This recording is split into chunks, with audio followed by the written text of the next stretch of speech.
पण आता तुम्ही पुराणाची रचना करा, त्यामध्ये भक्ती, ज्ञान आणि वैराग्य, भगवंतावर प्रेम कसं करायचं, भगवंतावर प्रेम करून त्याची भक्ती कशी करून घ्यायची, याचंच महात्म्य वर्णन करा.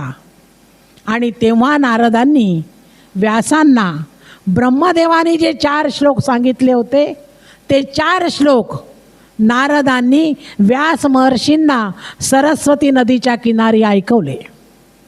आणि नारद मुनी म्हणतात व्यासांना, आता तू फक्त भगवंतावर प्रेम कसं करायचं, भगवंतानी अवतार का घेतला, या अवताराचं कारण काय आहे, आणि या अवतारामध्ये भगवंतानी प्रेम कसं करायचं, हा मतितार्थ जो शिकवला तेच ज्ञान तू या ग्रंथामध्ये लिही.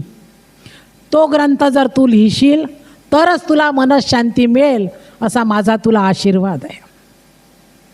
नारद महर्षींनी व्यासांना आशीर्वाद दिला आणि व्यासांनी नारद महर्षींना नमस्कार केला. आणि नंतर नारद महर्षी निघून गेले.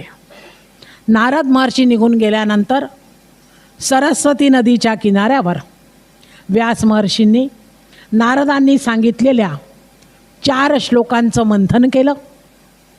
आणि शिवाय भगवंतावर भक्ती कशी करायची, भगवंतावर प्रेम कसं करायचं, त्याच्याजवळ जाण्याचा मार्ग कोणता, आपल्यामधले दोष कोणते दूर करायचे, हे सगळं ज्ञान व्यास महर्षींनी या ग्रंथामध्ये लिहिलं. आणि तो जो ग्रंथ तयार केला तो म्हणजे श्रीमद भागवत होय.